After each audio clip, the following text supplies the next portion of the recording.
You're watching JCT TV. This is Bible Study for the 21st century.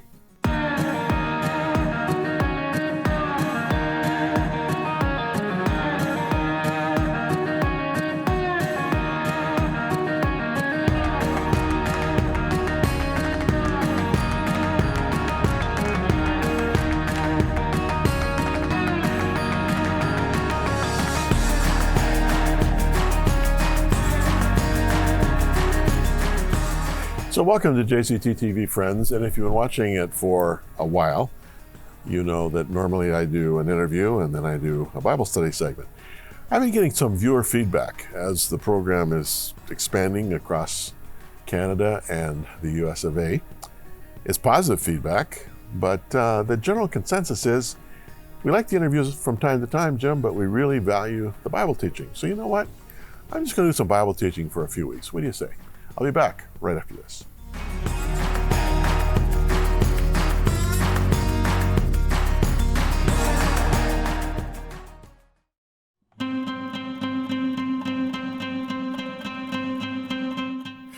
You know, friends, it's an urgent time we're living in right now with the COVID-19 crisis, where it seems the whole world is locking down. And I just want you to know that there is not only a biblical perspective on all of this, but there's also just something that needs to be said. It's simply this, that God is sovereign, He is omniscient, and He has factored all things, good and bad, into His plan. I want to direct you to two websites, wowmission.com and also jimcantelontoday.com. There, for the next several weeks, I'm going to be doing some teaching on righteousness and justice and the COVID-19 crisis. It'll be purely biblical. It's something you'll want to watch. wowmission.com, jimcantelontoday.com. I'll be looking for you.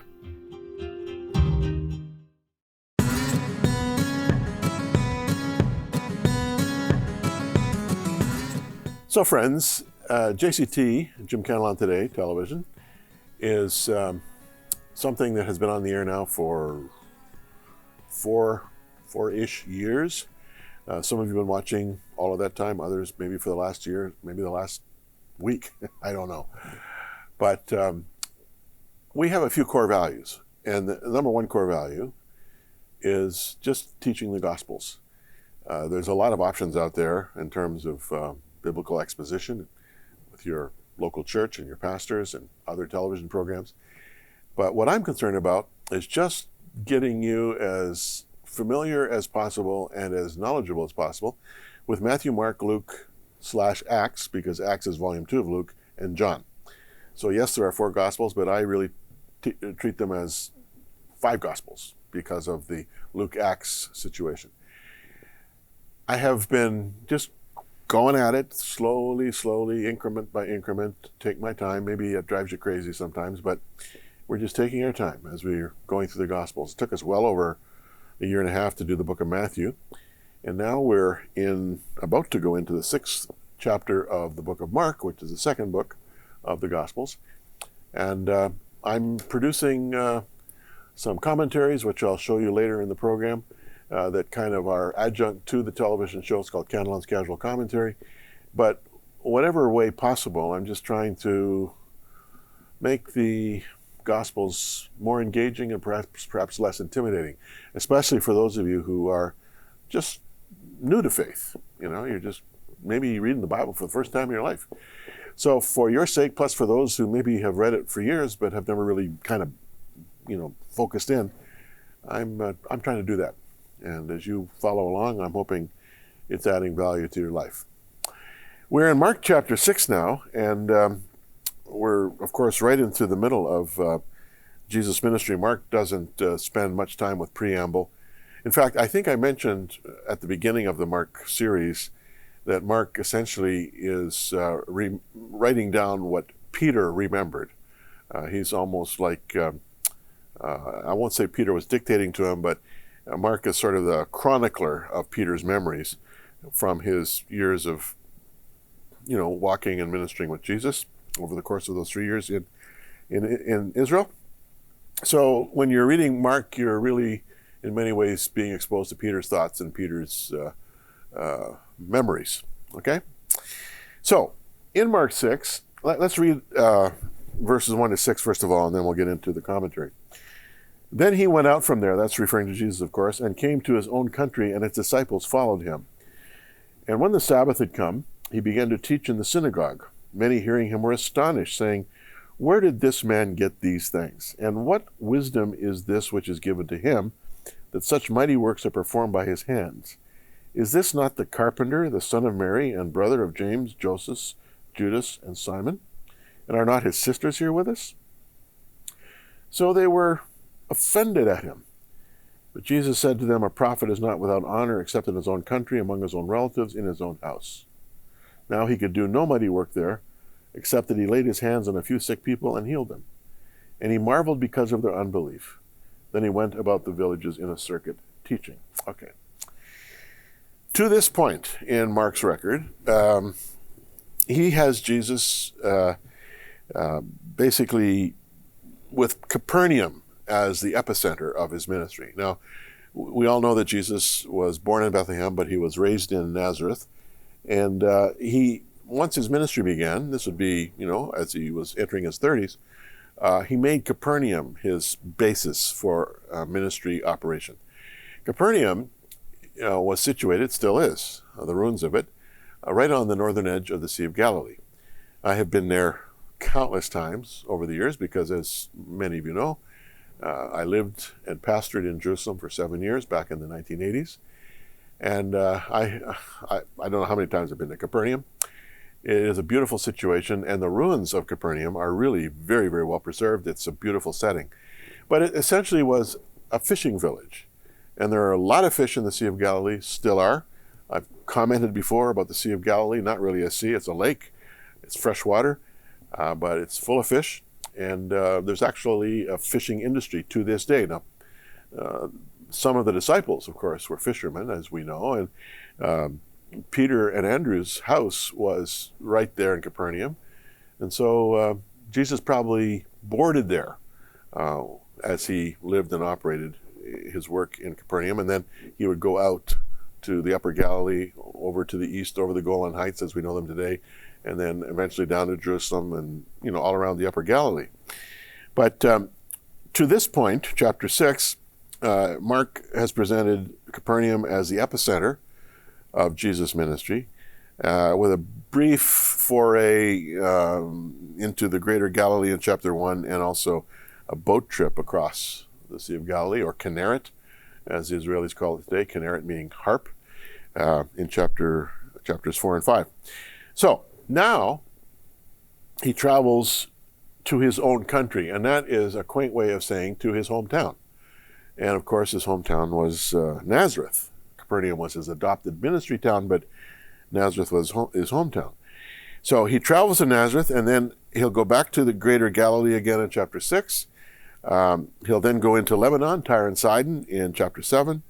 Then he'll come down over onto the eastern side of the Sea of Galilee on what we now know as the Golan Heights, and then south of there to what's called the Decapolis, the 10 cities of a Roman rule in that part of Israel. Then he'll go to Dalmanuta in chapter 8. He'll go to Bethsaida for a second time in chapter 6 and chapters 8. And then he'll go to the region of Caesarea Philippi, which is way up north, also in chapter 8. And he'll go to Mount Hermon, or Mount Hermon, as we pronounce it in Israel, in chapter 9, and then back to Capernaum later in chapter 9. So what we're about to see here is Jesus beginning to spread out from Capernaum to the north, to the east, and then eventually he will go south in chapter 10 on his journey to Jerusalem. But as I said, home country, let's just highlight it here. Home country essentially in the Greek is patris, means home county, hometown, fatherland. This was Nazareth. And it was there that he taught and performed and did mighty works. He both taught and he did. Teach and do. By all means, get as much knowledge as you can, but if you don't apply the knowledge in some kind of active way, then you've basically short-circuited your effectiveness. He also called on people to believe, and then to act. I mean, teach and do, believe and act. This is a constant theme in Jesus' ministry. So he's there, and he's teaching on the Sabbath, Shabbat, as the Israelis say. He began to teach in the synagogue. The synagogue in Capernaum is still there. Just the lower course of stones around the foundation are maybe the originals. It's all basalt rock, black volcanic rock. But then 2nd, 3rd century, maybe even into the 4th century, there were other synagogues built on top of that foundation out of beautiful limestone. And it's very, very well preserved, very, very nice. But it's right there in the middle of the town. It's literally 100 feet from Peter's house and maybe 300 feet from the water's edge, central as synagogues were. And every Shabbat, the people of Capernaum would gather there. And the liturgy of the synagogue would be very similar then to it is now. You come in, and you once you have 10 men, which is a minyan, now you can worship the Lord. You read and or sing the scriptures. There are prayers. The great Shema is always pronounced, Shema Israel, Adonai Eloheinu, Adonai Echad, which means, Hear, O Israel, Lord our God, the Lord is one, which is a great confession of the Jewish faith. And then there are a few other little things. There might be some singing, and a sermon, a homily from time to time, not always. Very straightforward. But Jesus would often engage there with the people of Capernaum, and he was considered to be a rabbi. And so he was quite welcome to teach, and he began to teach in the synagogue. And many, hearing him, were astonished. Now, just so I don't confuse you, I was confusing myself. I mentioned the Capernaum synagogue, but in this case, Jesus is in the Nazareth synagogue. Let's be clear on that.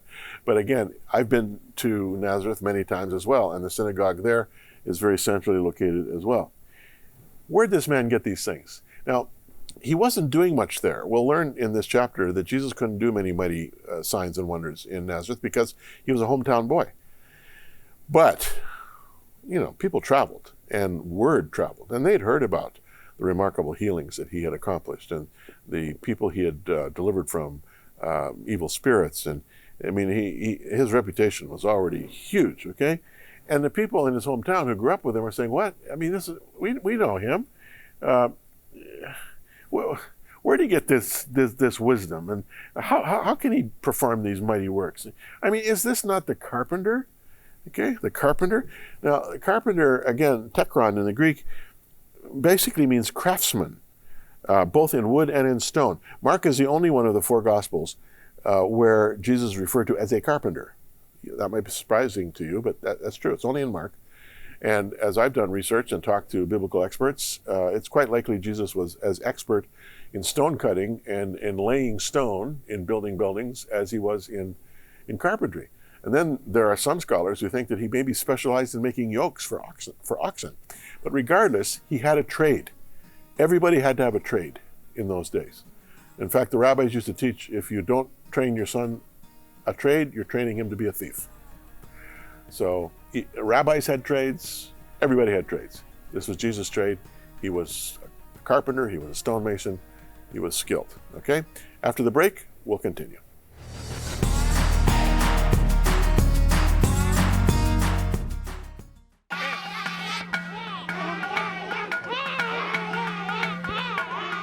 Why dance when you have very little? When you live from day to day with food insecurity, rampant disease, sickness, and death? You dance because your heart is full of love for God and your hope is strong. WOW has come alongside as the hands and feet of the Lord, providing both home-based care and assurance of God's love. You're happy and you've got to dance. Please support WOW. Let's keep them dancing.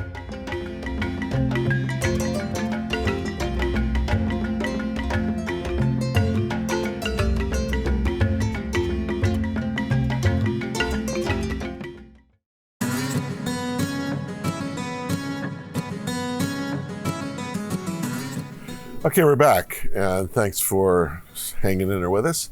By the way, you're going to see promotions for WOW, Working for Orphans and Widows, on this program. And that is a ministry that my wife and I began 20 years ago in sub-Saharan Africa. We're also now in India, working with orphans and widows, mainly who've been impacted by HIV and AIDS and who are dying.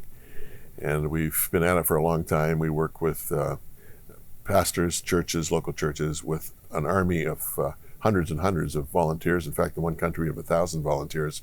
And they're all involved in the care of orphans and widows who have no hope. It's a terrific ministry. I get there 2 or 3 times a year just to make sure everything's going well. But that's what WOW's all about. And you need to know that when you support WOW, you're doing a good thing. And WOW has JCT as its official voice. And so you support WOW, you support JCT, you support JCT, you support WOW. It's a symbiotic relationship. Okay. All right, we're in Mark chapter 6. And the people in Nazareth, you can't say they were angry, although on one occasion they tried to throw Jesus off a cliff. But it bugged them that, their hometown boy was such a hero, so well known and so famous. And they tried to downplay his presence. They dissed him. He's Joseph's son. He's the carpenter. Or he's a stonemason. He's the son of Mary. Everybody knows Mary, and here's his brothers, James and Joseph and Judas and Simon, his sisters. What's up with this guy? He's getting beyond himself. He needs to be humbled. They were offended at him, Mark says. Okay, and the word in the original language means they were stumbled by him. That concept of tripping on something and falling down. But Jesus said to them, and this was not an original saying with him, it was an aphorism, it was kind of a well-known statement. A prophet is not without honor except in his own country, among his own relatives and in his own house. The more familiar you are with someone, the less credit you're going to give them for any special accomplishment. And this rejection of Jesus by family, by friends, by neighbors, you remember we looked at this a few weeks ago. His family actually came to try to take him from Capernaum back to Nazareth because they said he's out of his mind. We'll put him under our care. That's unbelievable. But if Jesus' immediate circle was blind, how blind are we? We can get very self-righteous as we're reading these stories and say, well, that wouldn't be me. I'd recognize Jesus for who he was. Really? What if your nephew or your son or your neighbor's boy or that kid who plays on your son's sports team suddenly began to do what Jesus was doing and was making claims about his relationship with his Heavenly Father, the way Jesus made claims? And you'd say, hang on here. Now, let's not get carried away, fella. Okay, you're obviously gifted and there's something special going on, but, let's not get carried away. Let's not get beyond ourselves. You certainly wouldn't be very keen to accept what Jesus was saying about his being Son of Man and Son of God. Both messianic terms. And now Messiah doesn't mean a lot to the Gentile world, but back in Jesus' time, Messiah was the hope of Israel. They were looking for a king of the line of David who would come and deliver them from the Roman occupation and would establish a throne in Jerusalem and would rule the world from Jerusalem. I mean, this was big stuff, and so here comes this guy that we know, who's claiming that he is that one, and we're saying, hang on here, hang on. Okay. I think we can see ourselves in them, and if we don't, we need to give our heads a shake. So these village folk in Nazareth rehearse the facts about Jesus. Isn't he the carpenter? Isn't he the stonemason? Are not his mother and his brothers and sisters here, naming them one after another? Did we not grow up with him? I mean, they're going through these facts, okay? And as if the facts somehow diminish the reality of who Jesus was. Well, we can rehearse the facts about Napoleon, the facts about Joan of Arc, the facts about Caesar, the facts about George Washington, the facts about Lincoln, whatever. We can have all the facts, but we might miss the person. And then certainly in this case, they had all the facts, but they missed Jesus. Like imagine describing the Mona Lisa, for instance, in terms of the facts. Have you seen Mona in the Louvre in Paris? The eyes, the nose, that very mysterious smile, strange smile, her hair. You can rehearse the facts of the Mona Lisa and totally miss the genius of Da Vinci's artistry. The art of faith often transcends the facts. And I'm not saying that you should kiss your brains goodbye. Certainly Christianity does not mean that. If anything, Christianity means engaging your brains. Come now, let us reason together, saith the Lord. Okay, so it's brain to brain. There's something going on there. In the Jewish concept, the brain and the heart were one and the same, and which they comprise the soul. So, but follow me here. The art of faith often transcends the facts. There's more to a masterpiece in art than the facts. And there was more to Jesus' life and ministry than just the facts. That's the point that I think needs to be made.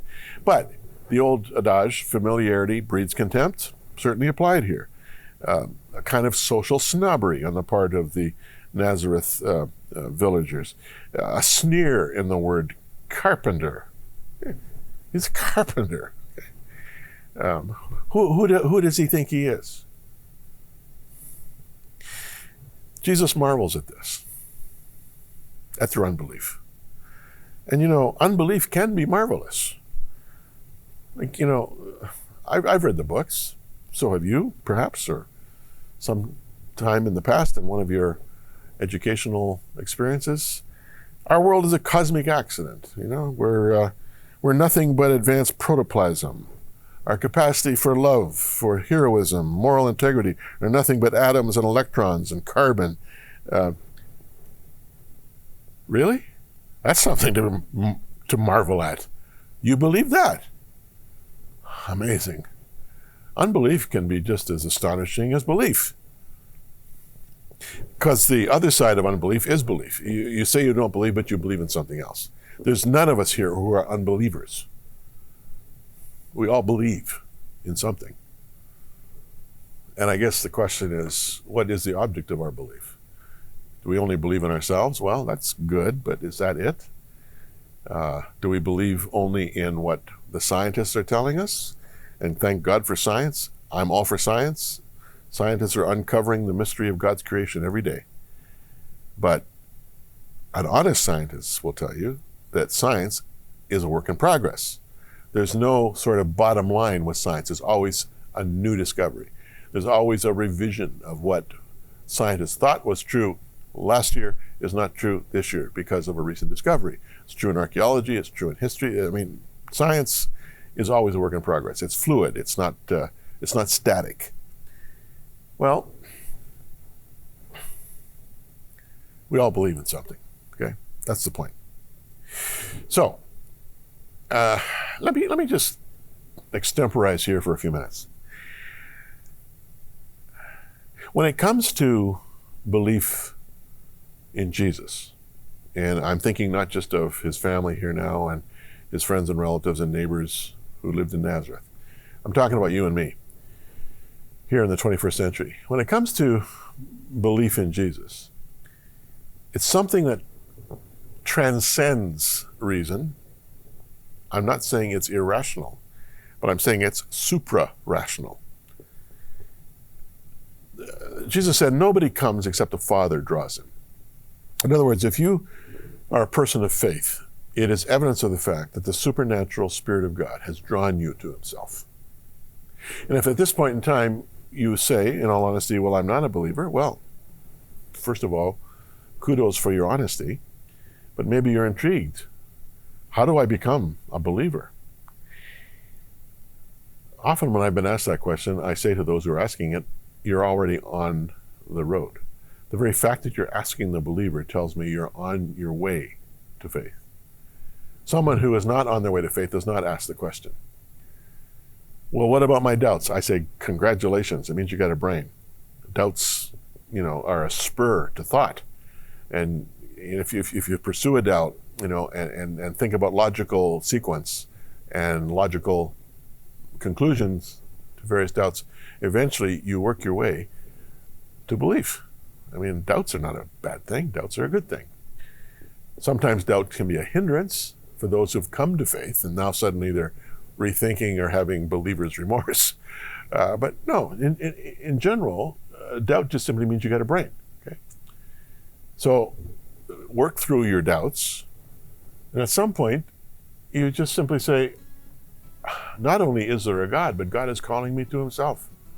I can't understand it. It's a mystery to me, but I'm as convinced of this as I'm convinced of anything else that's sure in my life. At that point in time, you've really reached the point of the leap of faith. And then I say, take the leap. And underneath are the everlasting arms.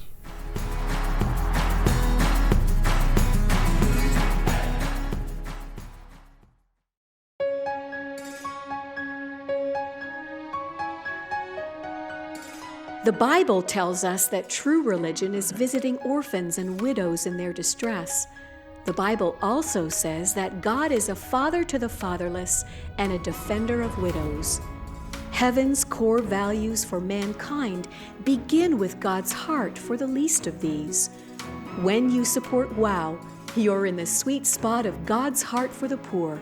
Yes, we're only a small player in this great drama, but at least we're on the field. Please give generously.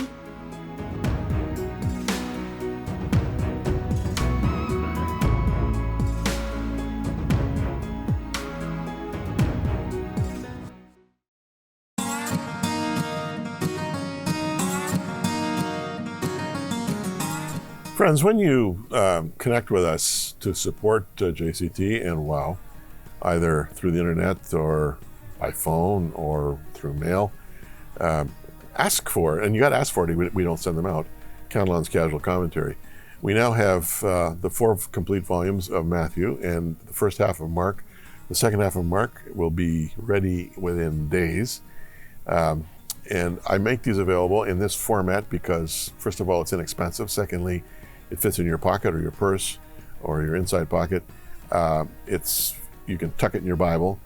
But what I'm able to do with Cantelon's Casual Commentary is fill in a lot of the blanks that I just simply can't cover because of time factors with television. Television costs a lot of money, and so you always want to be cost effective. But this way, you can fill in a lot of the blanks, and it's very encouraging stuff. I work hard to produce it for you, so ask for it. And thank you for your generous support. We'll see you next time.